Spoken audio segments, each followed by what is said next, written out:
3. Les caractéristiques du ciel. De toutes les descriptions bibliques du ciel se dégagent de façon lumineuse les points suivants. Le séjour des rachetés sera caractérisé par 1. La gloire. Dans son palais, tout s'écrie « Gloire » Psaume 29, 9. Père, je veux que là où je suis, ceux que tu m'as donnés soient aussi avec moi, afin qu'ils voient ma gloire. Jean 17, 24. Les souffrances du temps présent ne sauraient être comparées à la gloire à venir qui sera révélée pour nous. Romains 8, 18. Quand Christ, votre vie, paraîtra, alors vous paraîtrez aussi avec lui dans la gloire. Colossiens 3, 4. Dieu vous appelle à son royaume et à sa gloire. 1 Thessaloniciens 2, 12. Que l'épreuve de votre foi ait pour résultat la louange, la gloire et l'honneur lorsque Jésus-Christ apparaîtra. 1 Pierre 1, 7. La ville n'a besoin ni de soleil ni de la lune pour l'éclairer, car la gloire de Dieu l'éclaire. Apocalypse 21, 23. Et les rachetés eux-mêmes seront revêtus d'un éclat sans pareil. Ceux qui auront été intelligents brilleront comme la splendeur du ciel, et ceux qui auront enseigné la justice à la multitude brilleront comme les étoiles à toujours et à perpétuité. Daniel 12, 3. Alors les justes resplendiront comme le soleil dans le royaume de leur Père. Matthieu 13, 43. Lorsque Jésus fut transfiguré devant ses disciples, ses vêtements devinrent resplendissants, et d'une telle blancheur qu'il n'est pas de foulon sur la terre qui puisse blanchir ainsi. Marc 9, 3. Son visage resplendit comme le soleil, et ses vêtements devinrent blancs comme la lumière. Matthieu 17, 2. Lorsque Jean eut la vision du Sauveur glorifié, il remarqua que son visage était comme le ciel lorsqu'il brille dans sa force. Apocalypse 1, 16. Or, cette splendeur même nous sera communiquée puisque le Seigneur transformera le corps de notre humiliation en le rendant semblable au corps de sa gloire. Philippiens 3, 21.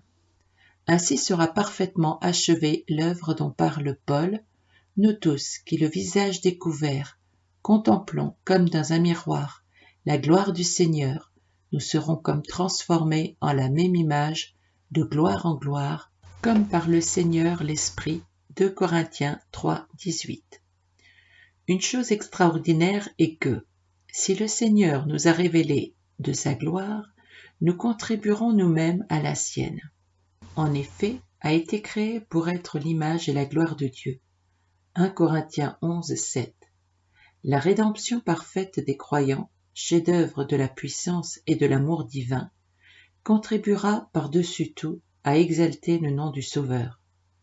Lorsqu'il viendra pour être, en ce jour-là, glorifié dans ses saints et admiré dans tous ceux qui auront cru, 2 Thessaloniciens 1, 10, est-il une perspective plus exaltante que celle-là? 2. La sainteté. Dieu dit « J'habite dans la sainteté ». Devant lui, les séraphins crient sans cesse « Saint, Saint, Saint est l'Éternel des armées ». Ésaïe 57, 15, 6, 3. Recherchez la sanctification, sans laquelle personne ne verra le Seigneur.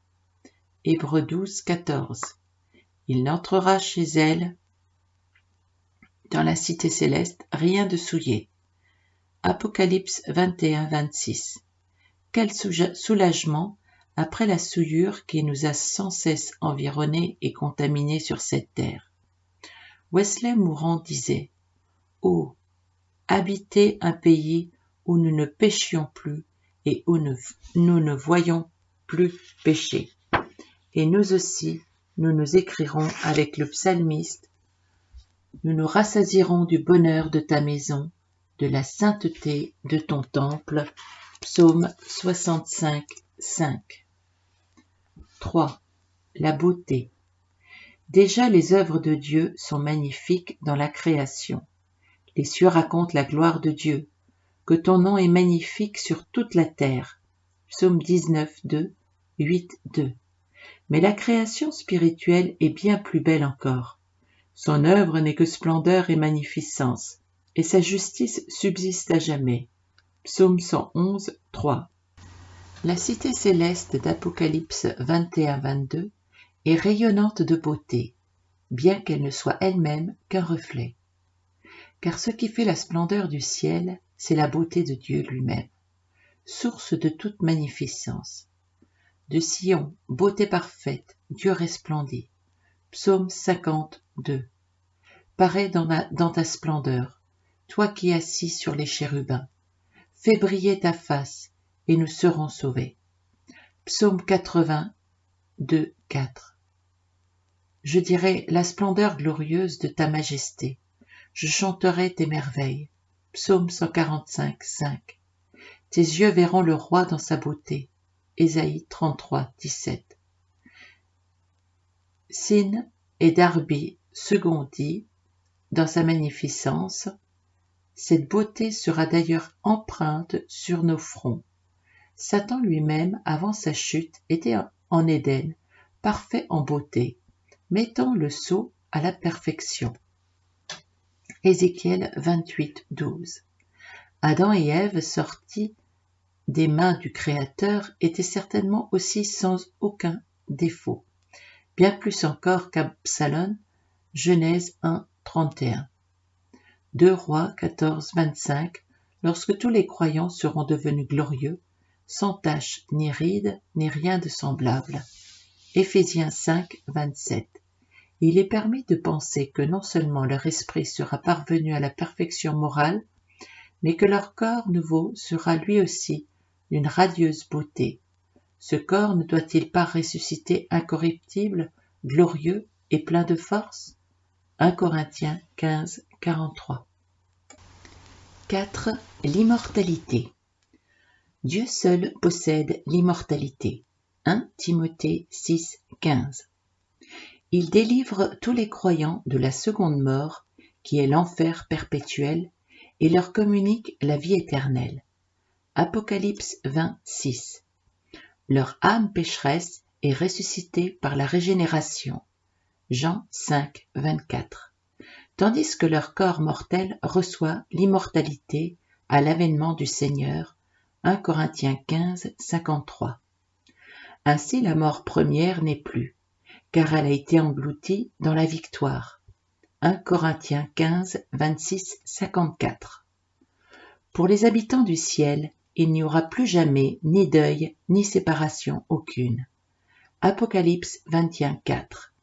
Ils sont désormais non seulement loin de la mort, mais hors du temps, sous le signe de l'éternité.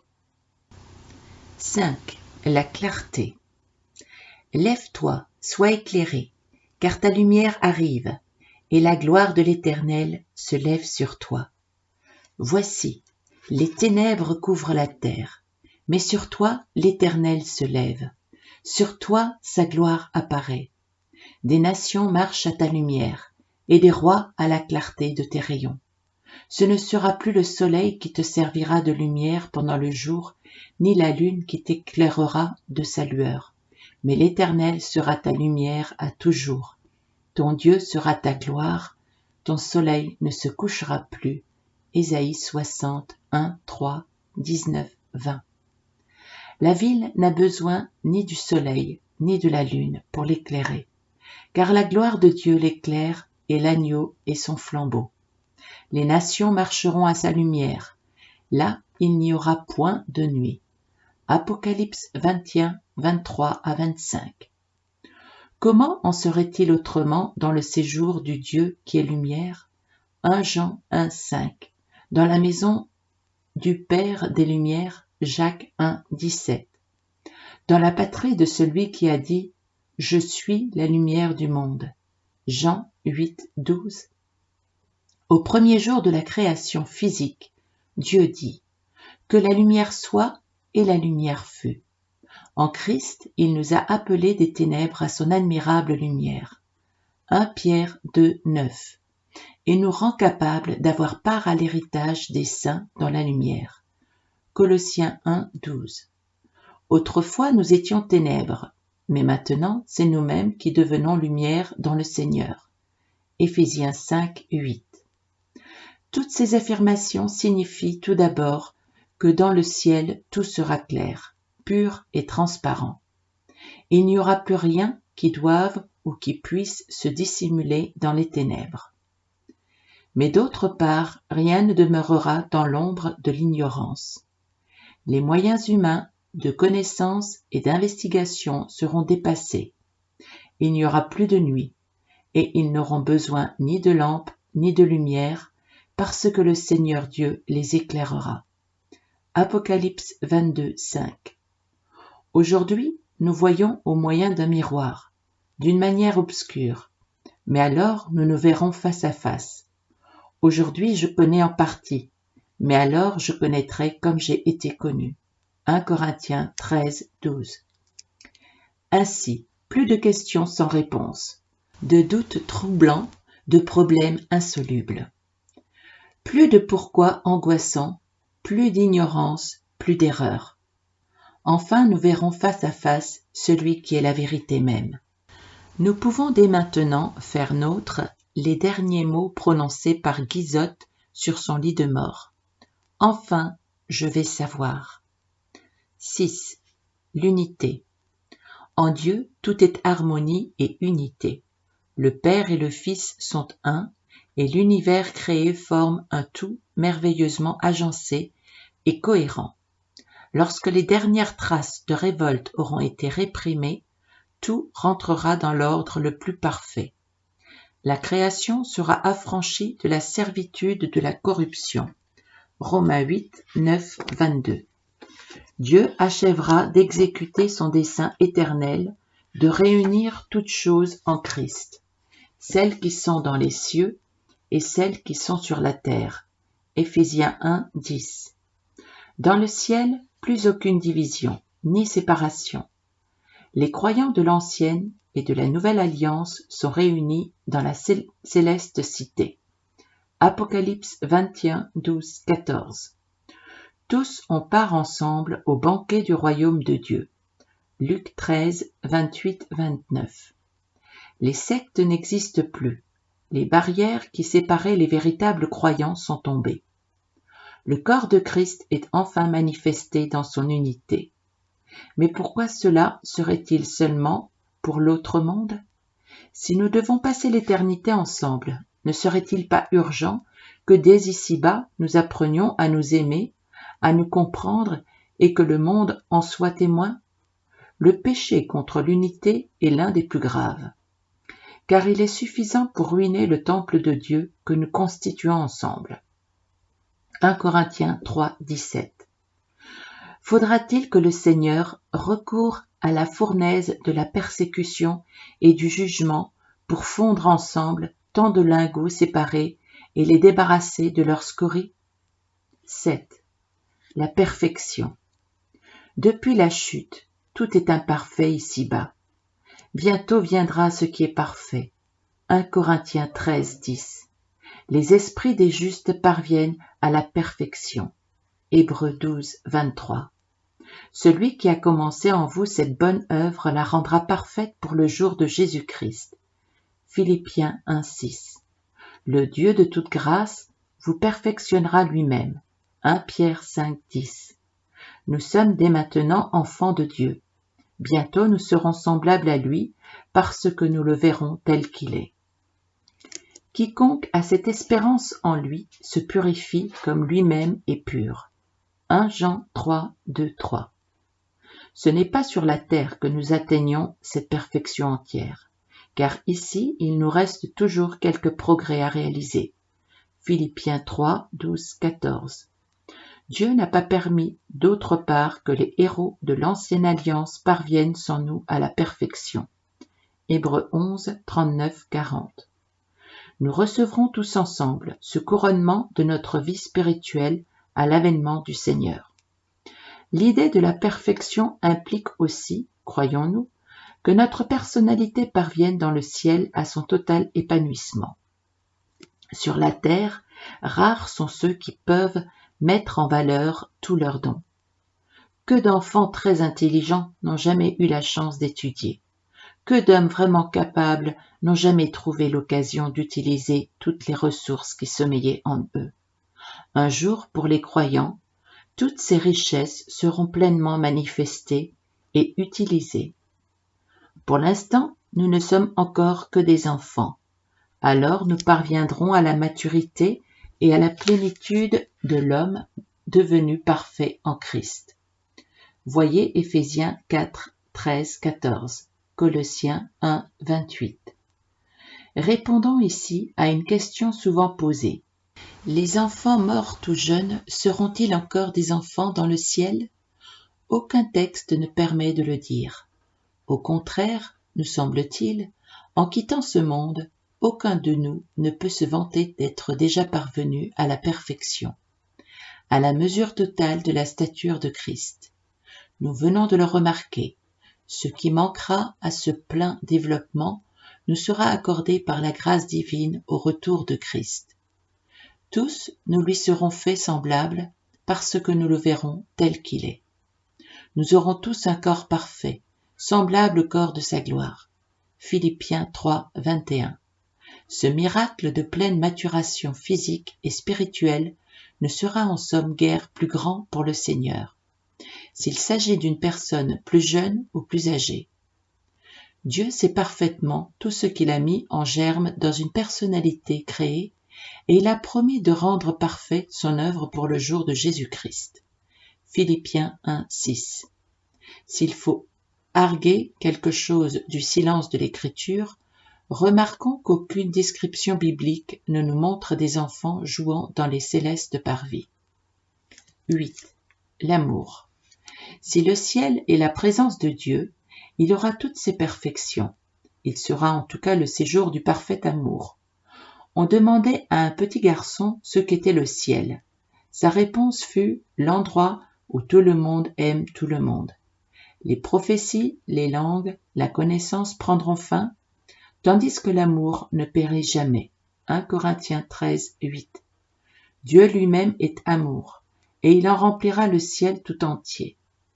Le secours de son esprit nous sera donné pour connaître l'amour de Christ qui surpasse toute connaissance, en sorte que nous soyons remplis jusqu'à toute la plénitude de Dieu. Éphésiens 3, 18, 19. Qu'il sera merveilleux de pouvoir enfin aimer Dieu parfaitement lorsque sera totalement accomplie la prière de Jésus.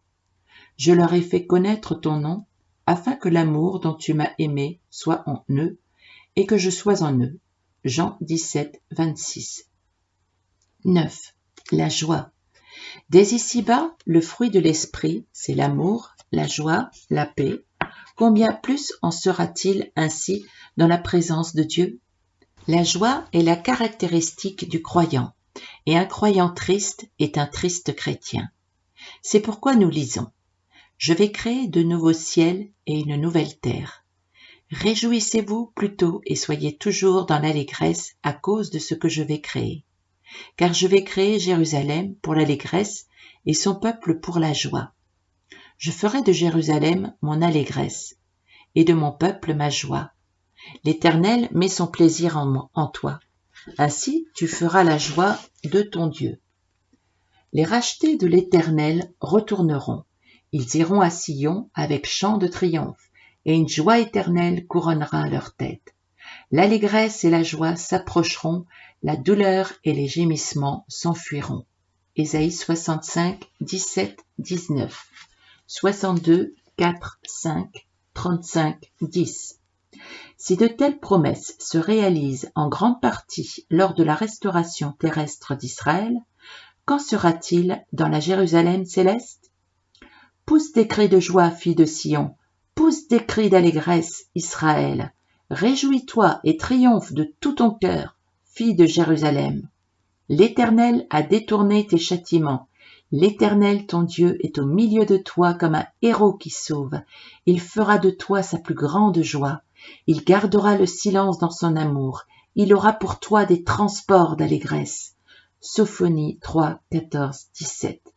Si la joie de Dieu éclate d'une telle manière, comment celle des élus ne serait-elle pas parfaite? C'est d'ailleurs la volonté du Seigneur à notre égard. Je vous ai dit ces choses, afin que ma joie soit en vous et que votre joie soit parfaite. Jean 15, 11. Il n'est pas trop de dire que la joie est le climat même du ciel. Lors de la création, les étoiles du matin éclataient en chants d'allégresse, et tous les fils de Dieu poussaient des cris de joie. Job 38, 7. Il y a de la joie devant les anges de Dieu pour un seul pécheur qui se repent. Luc 15, 10. Il y a d'abondantes joies devant ta face, des délices éternelles à ta droite. Psaume 16, 11. Bientôt se lèvera le jour du bonheur éternel, où nous pourrons enfin nous écrier « Alléluia !» car le Seigneur notre Dieu Tout-Puissant est entré dans son règne. Réjouissons-nous et soyons dans l'allégresse, et donnons-lui gloire, car les noces de l'agneau sont venues. Apocalypse 19, 6, 7.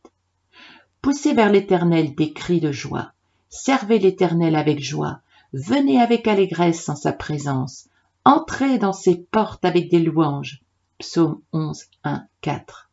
Réjouissez-vous de la part que vous avez aux souffrances de Christ, afin que vous soyez aussi dans la joie et dans l'allégresse lorsque sa gloire apparaîtra. 1 Pierre 4, 13. Ici-bas, il nous est difficile de nous réjouir toujours dans le Seigneur, comme nous y invite l'apôtre Paul. Philippiens 4, 4.